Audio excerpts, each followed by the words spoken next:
nature exige que les parents donnent tout pour le bien-être de leurs enfants. Mais quand ils sont toxiques, ils ont l'air de vouloir sombrer à leur bonheur. Mais pour ma part, je pense que ce sont des expériences passées, qu'ils soient bons ou mauvais, qui se répercutent sur le comportement des parents envers leurs enfants.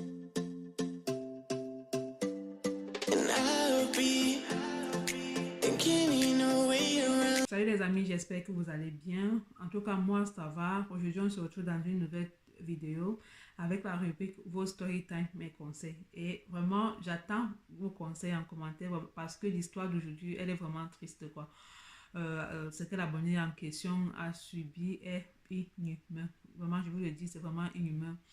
Et du coup, n'hésitez pas de partager, de liker et d'activer la cloche de notification pour ne plus rater aucune de mes vidéos.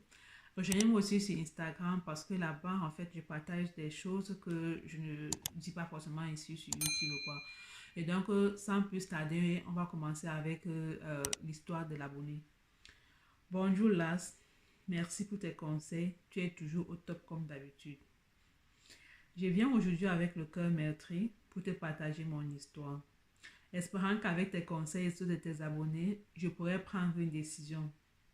Voilà, j'ai 18 ans et il y a quelques mois, je suis tombée enceinte et je n'étais pas au courant. C'est en allant faire un bilan sanguin chez mon médecin traitant que j'ai appris que j'étais enceinte de 6 mois, sachant que j'avais toujours mes règles et aucun signe de grossesse. J'ai tout de suite informé mon copain et maman, sauf que cette dernière n'était pas du tout contente. Elle a commencé à me maltraiter comme si je n'étais plus son enfant. J'étais frappée, je n'avais plus droit à rien, j'étais interdite de sortir. Contrairement à mon copain qui était là pour moi et qui me soutenait. Quelques temps après, ma maman a changé de comportement et est redevenue gentille avec moi. J'avais de nouveau droit aux choses dont elle m'avait privé.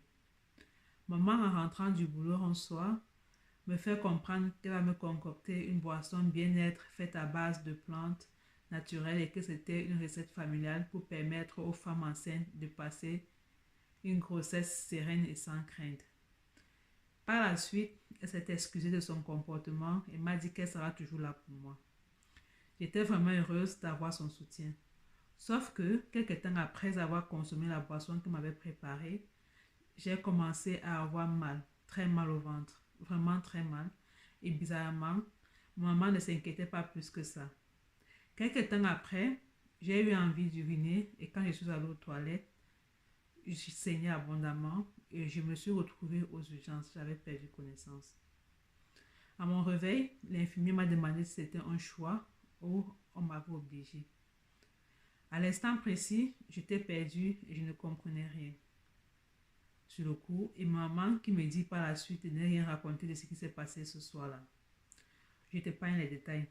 C'est là que j'ai compris que ma maman m'a fait avorter sans mon consentement et que je n'aurais jamais mon bébé que j'avais décidé de garder.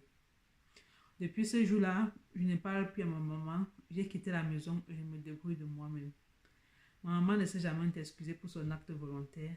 Qu'aurais-tu fait à ma place? Et moi, c'est que moi j'aurais fait. Ce qu'elle elle est en prison depuis. C'est que moi j'aurais fait là. Bref, si tu étais enceinte de 6 mois et que tu n'étais pas au courant, ça veut dire que tu as fait un déni de grossesse.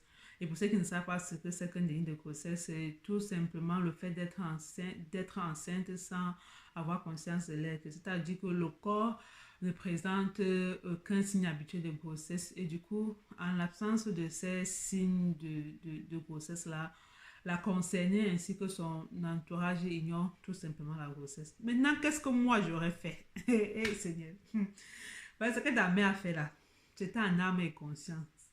C'était volontaire. Donc, elle savait très bien ce qu'elle a fait. Donc, ce qu'elle a fait là, on appelle ça un crime. C'était un acte prémédité et voulu. Voilà. Donc, si c'était moi là, moi je l'aurais foutu en prison. Même si la famille, parce que oui, on connaît la famille.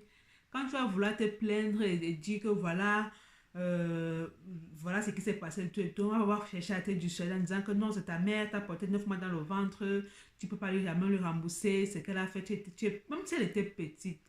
et qu'elle a 18 ans, c'est son corps, c'est son choix. Son corps, ses règles. Elle a décidé de garder sa grossesse. Elle a décidé de porter son enfant. Et en plus, elle avait le soutien de son copain. Donc, ça veut dire qu'elle assumait son acte.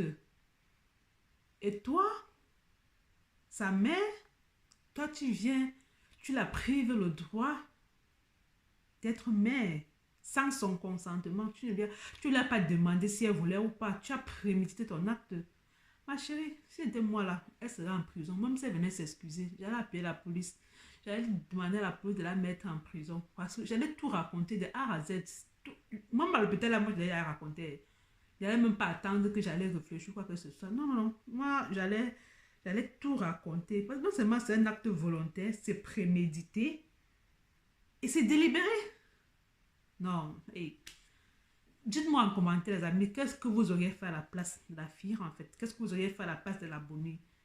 Auriez-vous jeté votre aimant en prison ou bien vous l'auriez pardonné? Parce que c'était moi. Moi, le pardon, je ne sais même pas ce que je leur ai donné. Parce que moi, j'allais te dire vraiment, ma chère mère, je t'aime bien, mais tu m'as appris que chacun doit assumer ses actes, peu importe qu'elles soient bons ou mauvais. Je t'envoie en prison, tout simplement, parce que ce que sa maman a fait, c'est vraiment cruel, quoi. C'est vraiment affreux.